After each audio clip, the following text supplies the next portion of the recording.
Hello,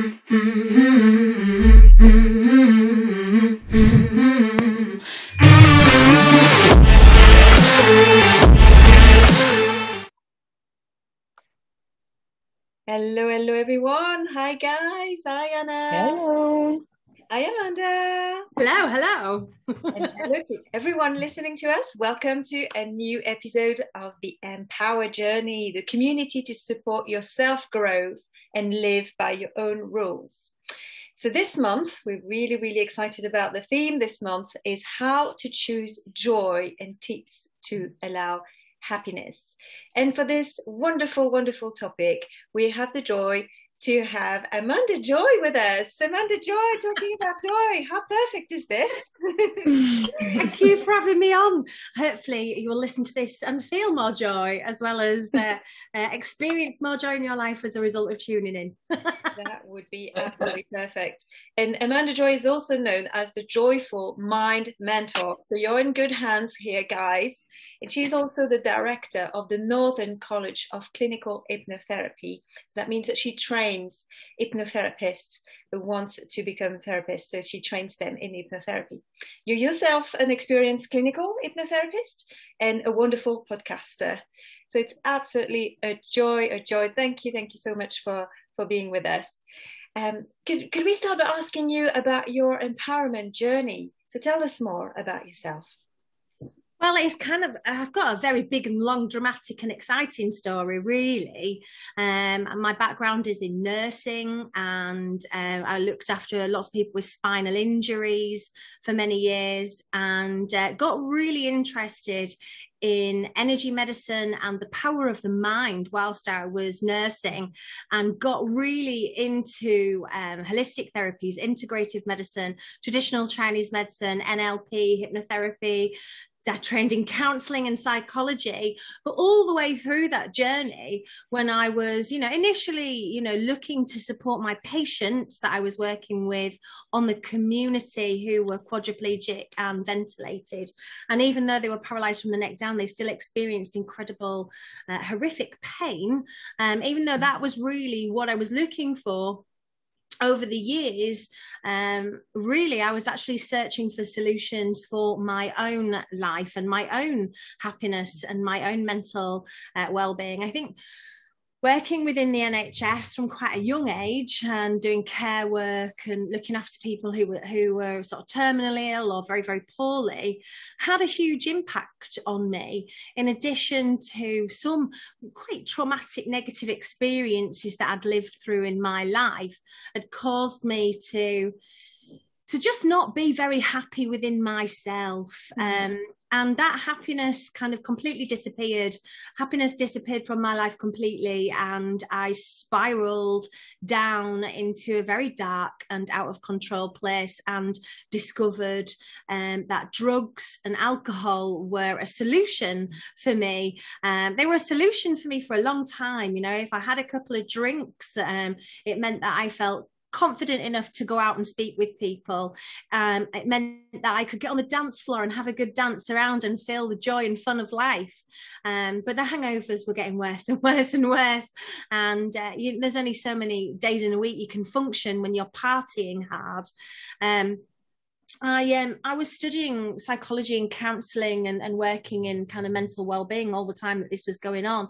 I almost had two lives. I had this Amanda Harrison, the nurse, the carer, the counsellor, the psychologist, and then I had Amanda, the party girl, who was desperately lonely, felt terribly isolated, and it got I had peaks and troughs really in life, where times everything would be going really well, and then other times I would actually be afraid to even go outside, and it would take me like a couple of days to even pluck up the courage, the strength to just go to the corner shop and get bread and milk and eggs and just a few things so I didn't go hungry, because I was so terrified of the world, and so very anxious and felt horrific levels of panic, and as I say, drugs and alcohol also helped me. So going from kind of crazy party animal to somebody who's very locked in and trapped in my own flat, in my own apartment. Well, things changed, and I managed. I got the opportunity to travel and to go abroad, and that it was great. It was a whole different scene. I felt better. The sunshine always makes you feel better. And I was living in Spain for a little while, but the drinking continued, and the drug taking continued, and things continued to spiral out of control. I used to lie an awful lot. I would tell people the most horrendous stories. You know, I'm feeling really ill. I've got some disease. My grandma had died about 20 times, I think, because basically I was too hungover to go to work, and I couldn't possibly call in sick with a hangover again. So the stories got more and more elaborate and bonkers and crazy. And I was just ducking and diving through life. And my whole way of living was really just about getting to the next drink. I had the opportunity to live and work in the Middle East. And of course, in the country in the Middle East where I went to work, it was actually illegal to drink. And I thought, this is great. There's no way I can drink. And I managed a couple of weeks. But then what the reality was, it meant that I lowered my standards so that I could drink. I then started to hang out with dangerous people. I then started to go to very scary places. And I was also drinking homemade alcohol, which was incredibly strong. By the end of this kind of destructive journey, my whole body, I was a size 28, massively overweight. I'd gone completely blind in one eye and was going blind in another. My whole body was covered in boils and sores. And my doctor said, you've probably got about 3 months, and then we're going to need to have some very severe medical intervention, because you're not gonna survive living like this much longer. So I didn't see that doctor again. I didn't like what he said, so I didn't see him again. I was really lucky. I was very fortunate to fall into a place where I was able to receive some support, and I did end up getting into recovery. Now, bear in mind, all this time I was a qualified counsellor and a qualified therapist and a qualified NLP practitioner, and I was qualified in holistic therapies, and I'd travelled all over the world and learned meditation, but I just was not applying any of it to my own life. None of it. My solution for emotional pain, physical pain, not feeling good, things not going well, was to drink. And when I couldn't get drunk anymore, I used it in combination with cocaine. So then I was taking substances. With all of the medical problems I was having, I was also taking massive quantities of opioid-based medications. There'd been a few sort of other incidents that had also meant that I was on other medications. And because I was traveling, I had a doctor in the UK who was prescribing me one lot of high, strong quality pain medications. I had a doctor in Spain that was prescribing other medications, and a doctor in Saudi Arabia that was prescribing me other medications. So I was cocktailing, I was mixing the pain medications with the alcohol and the cocaine. It was really no wonder. It's a miracle I'm here when I think about it, and some of the things that and the way that I used to be. And you would have thought the story would have had a happy ending once I got sober and once I got clean and once I put all the drugs down. But actually, that's when the pain really started. That's when I didn't have my security blanket. I didn't have the thing that was the solution for me. And that was when I thought, hang on a minute, I know all these tools and techniques. Maybe I should start applying them to my life. And I went to work with a clinical hypnotherapist, and they helped me through the recovery phases, but they helped me through the deep healing phases. And my name has always been Amanda Joy. My mum gave me that name, but for many years there was no joy in my life at all. There was a lot of sadness, and I didn't even like my name Amanda Manda. People used to call me Manda, and M would have done, because I felt M for so many years.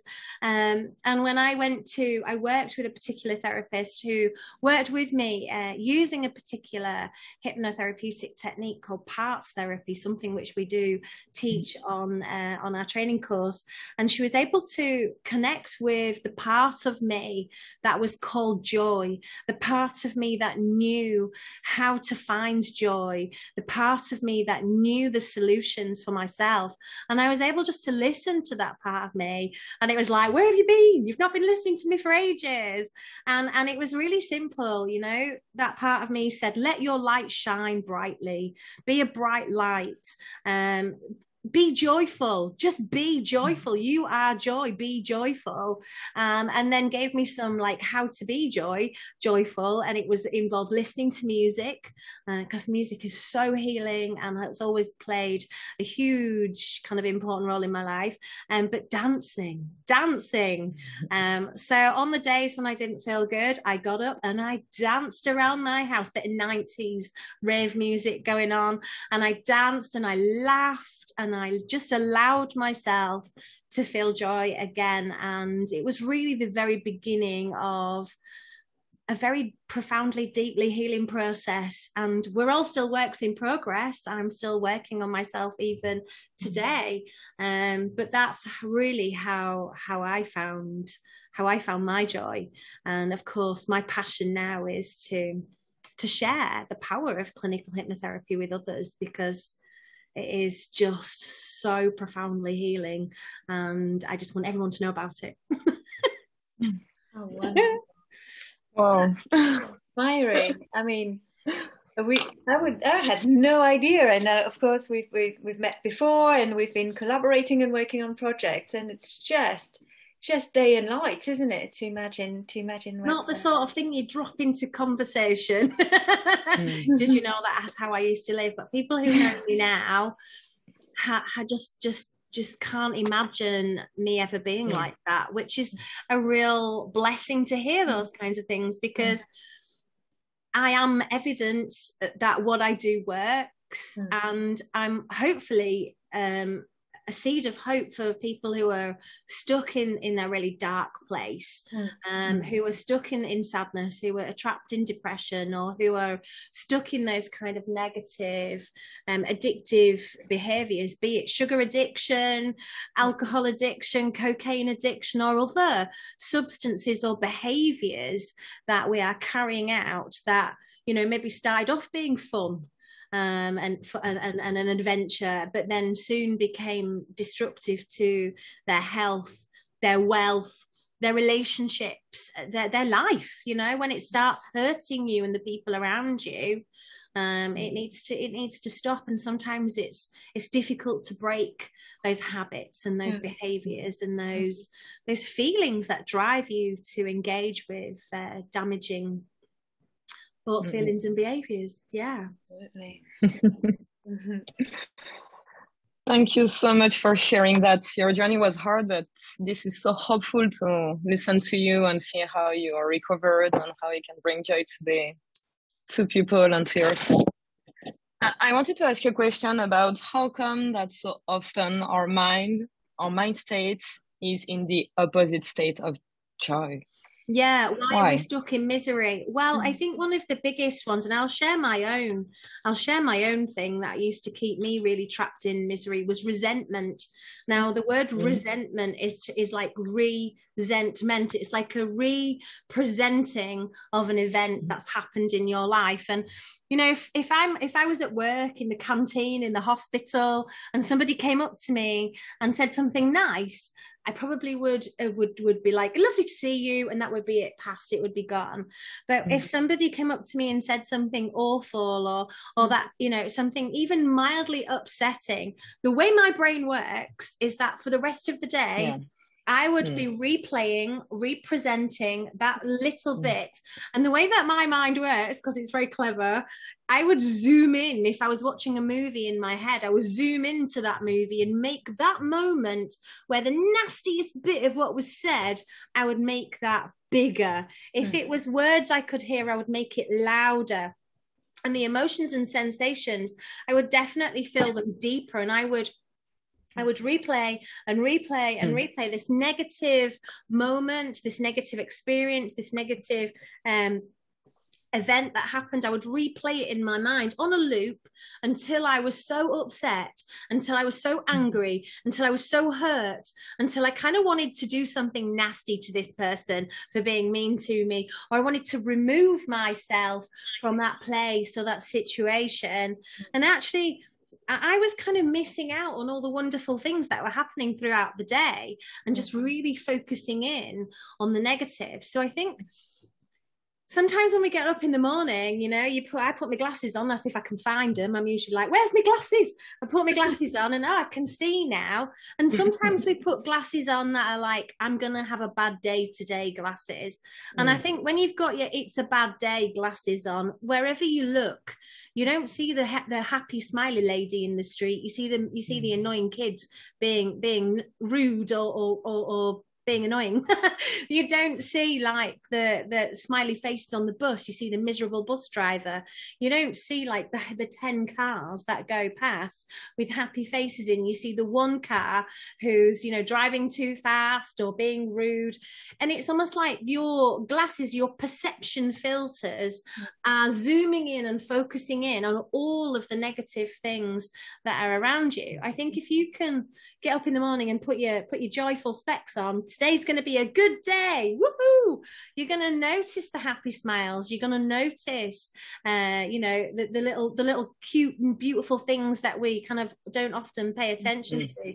But we're going to have a different perception. My mum used to say, "Oh, have you got out the wrong side of the bed?" I do think sometimes we do just get out of the wrong side of the bed. We need to vent that. We need to let that go. And then, you know, put on the right perception filters so that we can step into our day. And I do think there's also a thing called clinging. Now, it's a bit of a Buddhist kind of concept, but I like it and it works. And I can see it in Western medicine and in lots of things as well. You know, like laughing gas. They used to give laughing gas to people to stop them from experiencing pain. Now, it didn't turn the pain off, but they were laughing so much they didn't feel the pain. They couldn't hold on to the negative experience because they were experiencing laughter.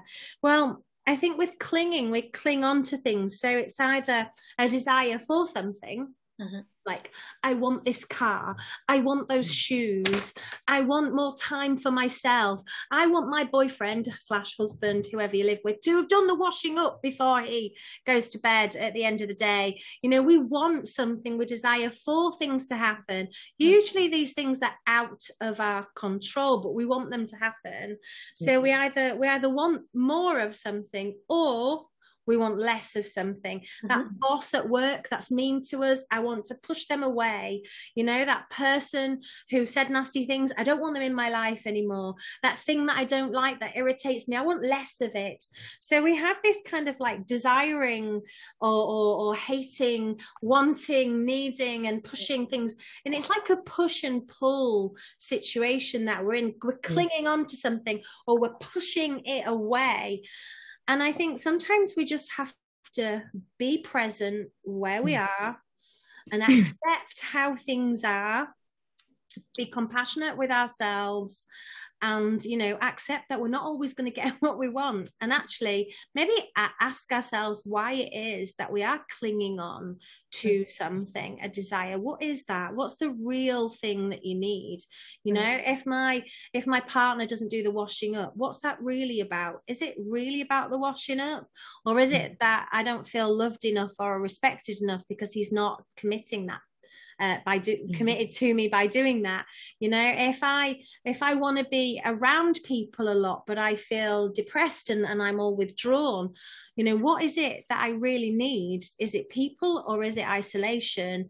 Maybe I just need a little bit of connection that's a balanced amount. You know, maybe crowded spaces are too much, but I really want to be with people. It's about finding balance, and it's about being present in the moment, and getting away from gripping onto things that we really have to have this, or we really don't want to have this.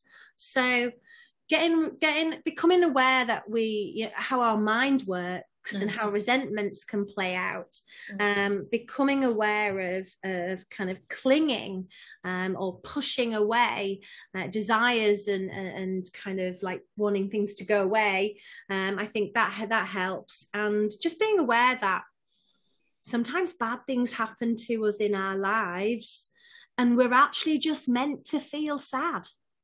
You know, I see a lot of people who are quite happy and comfortable to declare that they are struggling with mental health or mental well-being problems and they're depressed. It's almost like depression is an okay label to have. Maybe not okay, but it's certainly getting more acceptable. But just to be in a place where, do you know what, today I feel sad for no other reason than stuff that's going on in my life is making me feel sad right now. It's actually really important for us to acknowledge the sadness, the negative emotions, the tough days, and give ourselves the space to just sit in the sadness and cry if that's what we need to do, or have acceptance, acknowledge the pain that we're going through.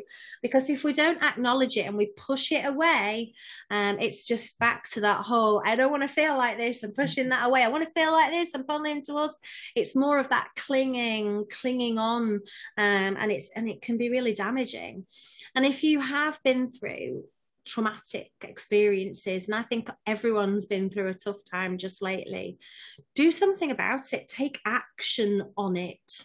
And throughout the day, if you notice that something rises within you that doesn't feel good, just pause, like listen to what your body is telling you, listen to what the words in your mind are around that sensation, that emotion, that negative thing that's going on. Kind of have a moment of pause. Now for me, I'm quite spiritual, so I would then pray. But you know, prayer is an active form of meditation, so it's like just reflect on it, think about it, and then decide, can I take action on this? Or is this something that there's just nothing I can do about right now? And if you can take action on it, well, then take action on it. Maybe not today, but later. And if there's nothing you can do about it, you've got to let it go. Otherwise, you are literally wasting your energy. You know, you're giving away your joy to something that doesn't deserve it. You know, spend your energy on things that are going to, you know, bring more joy to you. Hope that makes sense. So kind of pause, pray, and then proceed, or pause, meditate, and take action. I guess would be my advice. Absolutely. Yeah. Observing the mind, creating some space. Yeah, I love how you described this tendency of the mind to dwell on the negative, and I think when we realize that we have that, you know, and then there's power in that too. Like, it's like, I can do something about it. Okay, it's a tendency. We all have that. We've all experienced. We're meant to have it, really. It's helpful for us. It keeps us safe.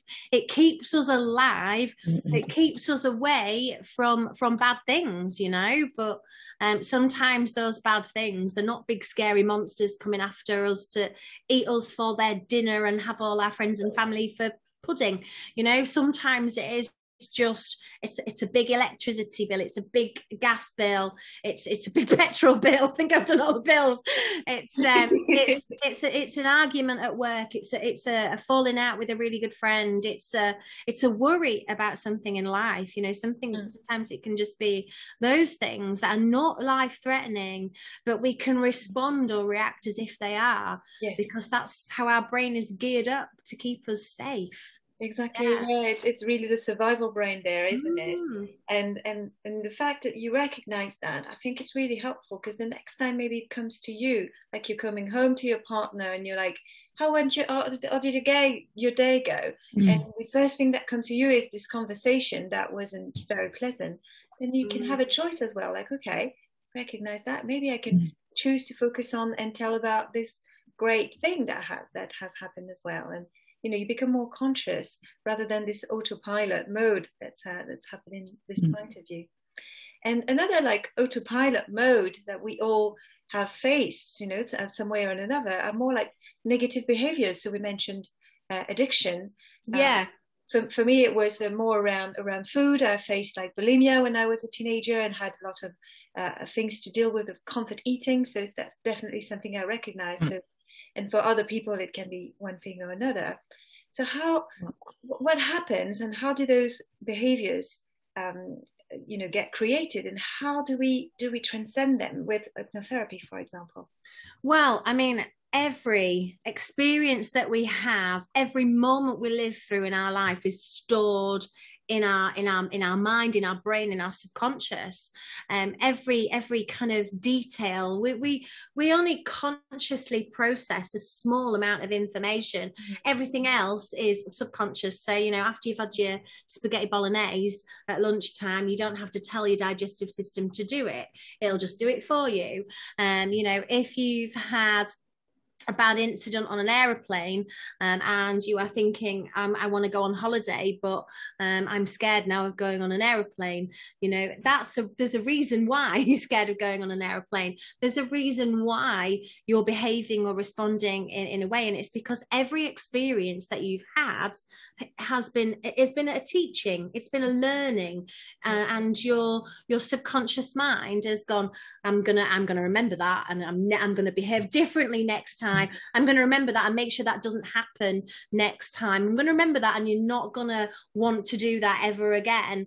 So all of those limitations we experience, all those fears we experience, all those phobias we experience, all those kind of angry responses that we have, or even anxiety or stress responses that we have, they all come from a place of experience. We've all had an experience that we've lived through that's caused us to respond or react in this way. Now, it's like you've been programmed with, or it's like, when you get a phone, you get a new telephone and you download all the apps. You want one that's going to store your pictures, and you've got, every experience is like we're downloading an app to our mind.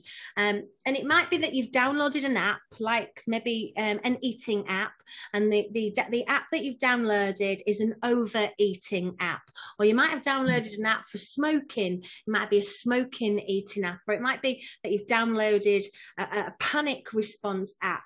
You might have downloaded the eating app because you had a really bad time, and when you ate food you felt better, so your subconscious was like, that's a really good idea, we're going to keep that app, it's great.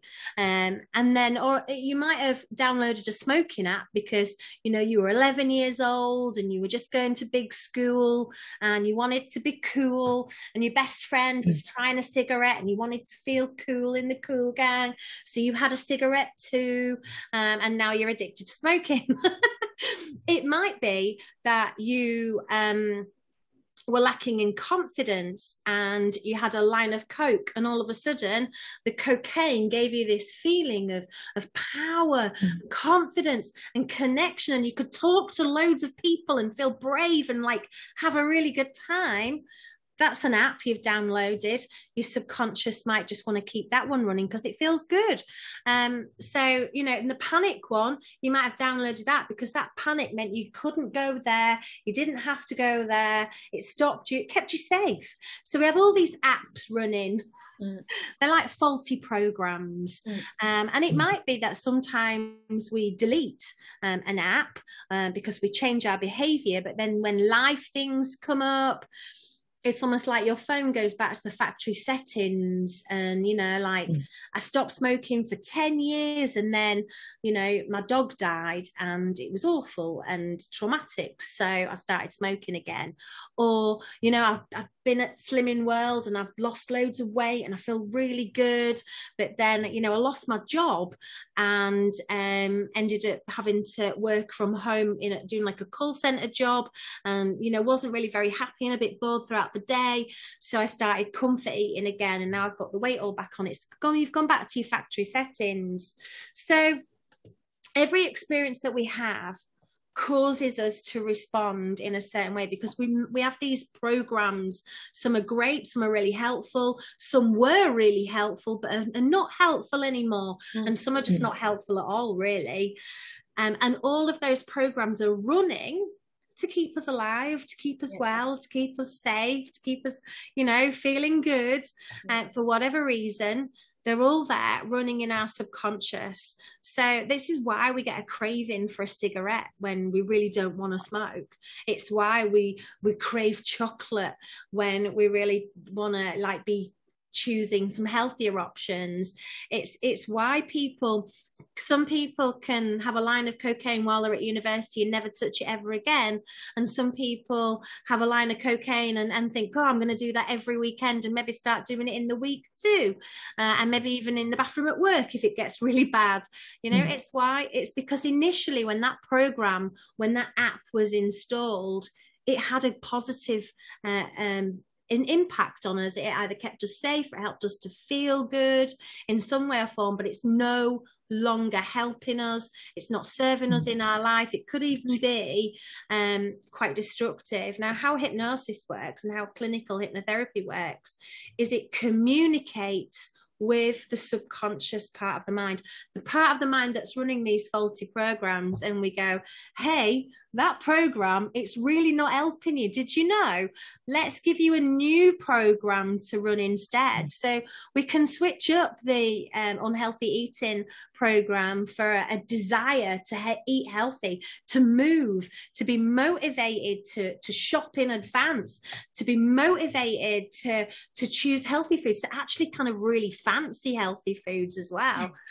We can get rid of the program for the smoking, and we can install it with a desire to take deep breaths of real fresh air and live longer and kick football around with your grandkids and climb mountains in your retirement. We can switch up the faulty programs, the apps that have been installed, the unhelpful behaviors, and the energy that's driving them negative behaviors, we can use that energy to drive the clients towards positive behaviors. It's magic, really. It sounds magic, and it's so wonderful. It uses imagination. It uses the emotion, because emotion and imagination are the language of the subconscious mind. And so I teach my students how to use that language, how to engage and communicate really effectively with the client's subconscious mind to make those changes. And those changes are then, they feel natural, and they're in alignment with who you are and what you believe and what you desire. And you know, they're permanent, they're fixed changes, they're sustainable changes, and I think that's why I love it, because it works so well. Beautiful. Yeah. You said that during your journey, you had to learn again how to find joy in yourself and how to be in joy. Could you tell us more on how to cultivate joy every day and how to allow more happiness in our lives? Yeah, well, I mean, I believe that you need to start your day right. So I have what I call, it's my name for it, but you can call it whatever you want. I call it my spiritual breakfast. Because for me, I was really chaotic in my life. So bringing about routine was really helpful. And there's something about routine and repetition that your mind loves. And when you have that repetition, it kind of really feeds your mind, and things start to change. And there's evidence that, you know, if you say something 20 times a day for 21 days, it will change your thinking on it. The research doesn't really support the 21 days, but certainly the research supports the repetition. If you look in the mirror every day for 10 years and tell yourself you're fat and ugly, guess what? You're going to feel fat, you're going to feel ugly whether you are or you aren't. But it's certainly not going to help you to achieve that.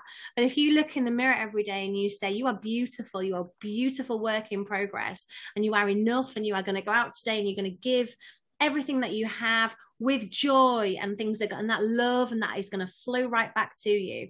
If you begin the day with that kind of a spiritual breakfast, it's going to help. So I always believe that you should start the day with some, like almost like saying, please can I have a good day? And as part of that, please can I have a good day, I usually have a little bit of prayer time. And I'll just thank God that I'm alive, because, you know, I nearly wasn't. And every day is that I'm here on this planet is a miracle. So I thank God that I'm here. I thank God that I have a purpose and a calling, to help people and to teach people how to help others. And you know, I just have a moment of gratitude, and because gratitude is the superpower of positive emotions, and whenever we can top anything up with gratitude, it gives it a little bit of fuel. It's like fueling your rocket with the best kind of fuel. You can put that message out to the universe, but if you fuel it with gratitude, it's going to work really well. So a little bit of gratitude and a bit of contemplation and prayer time. And if prayer's not your thing, then affirmations work really, really well. So just repeating how you want, put in your shopping list for the day. Today I want to feel this. Today I want to achieve that, and kind of have a little bit of a think about, what do you want to do today? How do you want to help people today? How do you want today to be? And like affirm the positive experience of today. It's putting on your joyful glasses, really, that, isn't it? I usually I'm really careful about like jumping straight on social media and turning the TV on.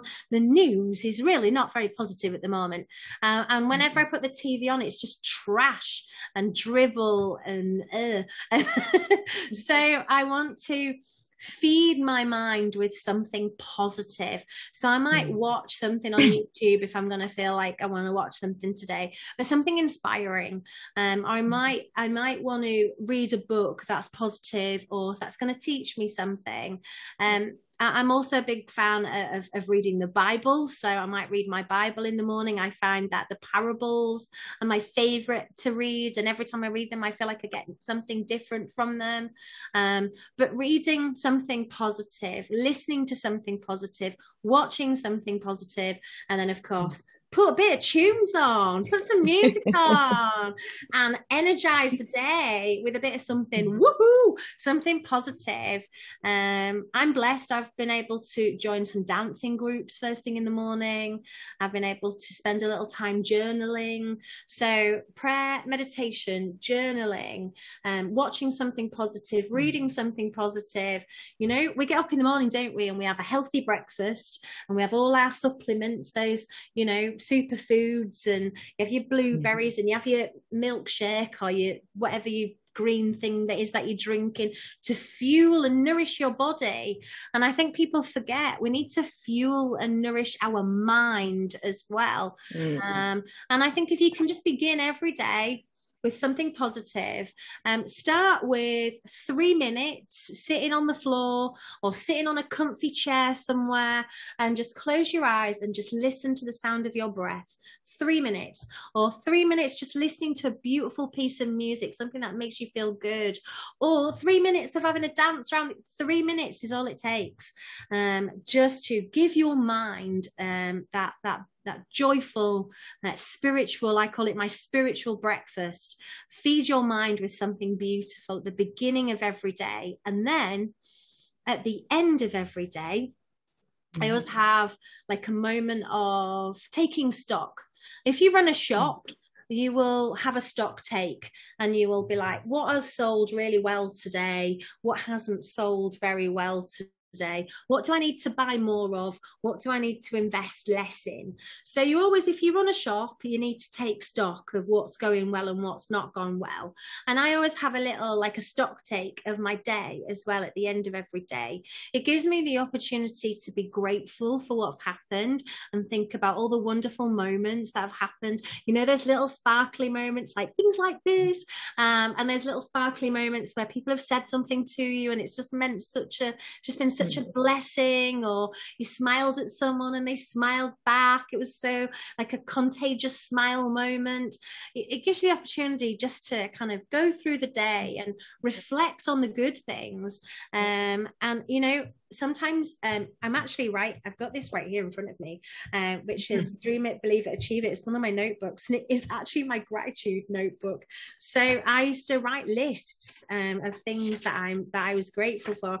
It's so weird because one of my things that I wrote on this is on the 14th of the 1st, 2017, was my ability to pull faces. And clearly it was something that I don't remember why I wrote that, but I wrote it on my ability to pull faces. I'm so grateful that I can pull weird faces. So I don't know why I wrote that, but it's literally looking at me, so I just thought I'd share it with you. So, you know, what are you grateful for? And then, all right, what did work well today? How can I change that? What can I do to make that work better? So a please at the beginning of the day, a thank you at the end of the day. As a part of that please, nourishing yourself with good stuff. And as a part of the thank you, just doing a bit of a stock take on the day. And just, you know, if it's not working, don't invest any more time in it. If it's not bringing you joy, stop putting your energy into it. If it's not working, take a little step back and ask yourself, why isn't it working? What can I do about it? And if it is working and you do find it joyful, do more of it, because that's definitely going to really help you. Fantastic. Thank you so much. Makes me think of this analogy I came across recently about how we should think about how we start our day, like starting a big wheel or you know, like a meal or something like that, and then it takes extra energy to get it going. You know, like you have to work it out a little bit in the morning so that it starts turning. But when it starts turning, when we've done that work, then it turns quite nicely all through your day, and you just need to maybe give it a little push here and there. You know, like to sort of maintain the wheel turning. And I love that idea of the wheel. And sometimes as you go through the day, someone will throw a spanner in that wheel and no halt, you know, a bad moment, a stressful. And I think, do you know what? You can hit the reset button at any time you want. You can go back to the beginning of the day at any time you want, and you can get back into that gratitude. You can get back into your objectives. You can step back into your joy. You can pray. You can pause, pray, and proceed. You can do all of those things. You can repeat that whatever time in the day it happens. So if at 2 o'clock in an afternoon something happens, don't let it ruin anything more than the 10 minutes it's already ruined. Hit the reset button and start again. Yeah, I really like that. I really like how it gives you options, how it gives you tools that you, and as you say, it's really about exploring what works for you. Who are you? What kind of person are you? What kind of music? It's not because this music is energizing for someone that it might be for you. It might be calming, and maybe that's what you need. It's really being really super in tuned with yourself, because it's about your joy and your happiness, not anyone else's. Yeah, so only you can access that. Only you know. And I think you've got to have a bit of fun. You need to be silly. I have Lego date nights with my partner where we sit and build Lego. I'm building a Lego castle at the minute. Very cool. I'm very excited. You know, we get the plasticine out, and we haven't got any children. We just play. We love games. We love board games. We love going to the beach and, you know, taking walks and walking in nature, in the trees. I think, you know, you need to play out. Yeah. And you need to be playful too. And if being playful for you is putting a song on and having a bit of a boogie around the kitchen while you're doing the washing up or you're making tea, do it. If being playful for you is, you know, playing games or getting out, climbing trees or dipping your toe in the water in the sea, go be playful as well. It's so important. We're always told, aren't we, grow up. You know, you've got to do some adulting. You've got to do some inner child work too. You need to play. We need to play out more often too, and embrace having fun. Yeah. And it doesn't take long, as you say, a few minutes, a few seconds. Laughing every day as well. Have you laughed today? I like to suggest that to people. Did you laugh today? Oh, all right. I'm constantly laughing. My other half is like, his hobby is telling me jokes that are really not funny. So sometimes I kind of go, sometimes I go, and then sometimes I giggle. But you know, he loves to make me laugh. So I laugh all day. I'm so lucky. Lots of laughter in our house. And I have a dog as well, and he is just the most adorable creature that loves. I was going to say he loves abundantly, but I think he just loves me because I give him carrots and treats quite a lot. But he is so excited to see you when you come home from work, and he wants to cuddle you and get that attention, and just being aware of the love that's there. I think is so. It's such a great, makes life's great, really, isn't it? When you think about them, those little things. It is. So much, and you can choose to see how they feel your day. So our last question to take us home, Amanda, would be, if you could go back in time and meet your younger self, any point in time that you choose to, what tips would you tell your younger self, maybe around these ideas of joy and happiness? Do you know what? I have lots of things that I have done in my life that I really wish I hadn't done.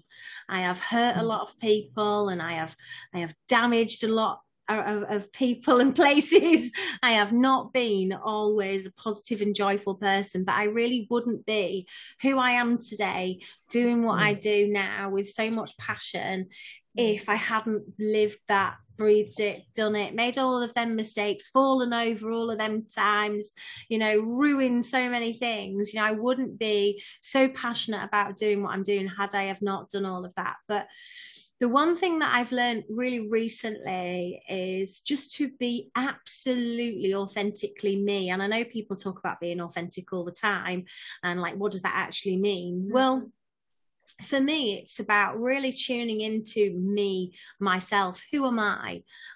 Because, you know, I've got a business, and I've got a relationship, and I have students that I want to look after, and I have emotions that I feel, and things don't always go easily. And, you know, I have bills that I sometimes think, how the heck am I going to pay those? And all of those external things can all seem to take you away from who you are. And sometimes I just need to sit back and just go, all right, who am I? Okay, I'm this really calm, strong, resilient person. How am I feeling about that now? Okay. How am I feeling about? And I see them all as like my kids. They're all my kids. They're all going, me, mummy, I want attention. I want attention. And when I'm just being in me, and I'm just being my authentic self, I can see that the kids need attention, but I can decide which one needs attention first and the most. And I can take a step back from those things. But I think one of the reasons why I was experiencing so much emotional and physical pain was because I contorted myself into so many different positions to please other people, to try and keep myself safe, instead of just being me. And when we contort ourselves, when we please others, or when we do things that exhaust us, or when we do things that take all our energy, or we spend time with people who sometimes take all our energy, we're actually harming ourselves. We're hurting ourselves. And for many of us, it's like, you know, when you get a cut on your arm, it hurts, it's painful. And for some of us, that may heal completely. And for some of us, when we have that healing, we have scar tissue, and it makes us inflexible in our lives. But when we can be completely authentic, when we can be completely ourselves in the world that we occupy, even that kind of scar tissue, that inflexibility breaks down and heals, and the hurt that we feel heals, and we can have the life that we really want. So I guess it's about, really feeling into who you are, and just giving yourself just to be present in your body, in your mind, because thoughts are not who you are, and feelings are not always who you are, and all that external stuff is not who you are. And we can just take a step back from all that and just go, all right, who am I? What's going on? How am I? And check in and honor ourselves by being authentic. We can deeply heal from the wounds of the past, and we can certainly, in the present moment, be in the present moment, and then create the future we want. We are the creators of our world, of our environments, of our lives. And when we're in that authentic place, we've got power to create the world that we want. And so be authentic is what I would say.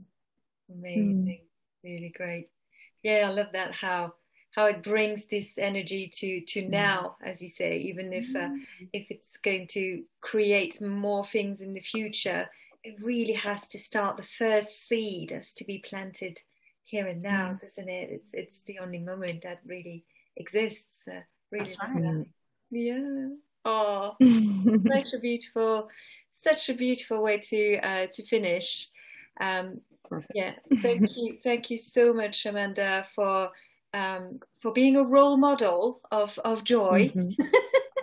For experiencing and for sharing your experience as well as you did, making it super clear, making it. I loved your metaphors and all the different images that you used. Absolutely delightful. Thank you very much for listening to us today for this brilliant episode. So it's summertime, so please get joyful, get the fun out. We want to see your silly moves and your silly dancing. Yeah, just bring the joy and the laughter everywhere that you can. So I hope that you smiled a lot and experienced a lot of joy during this episode. Please send us an email if you'd like to share your experience. If you'd have anything that you want to share with us. The email is the EmpowHer@gmail.com. You will have all the links to connect with Amanda. We highly recommend that you check all the resources, all the podcasts that she does as well. It's absolutely wonderful. So it'll be posted just below in the text below. Thank you, guys, and have a great thanks for having us on this beautiful. Have a lovely day, guys. Thank you so much. Bye, everyone. Bye.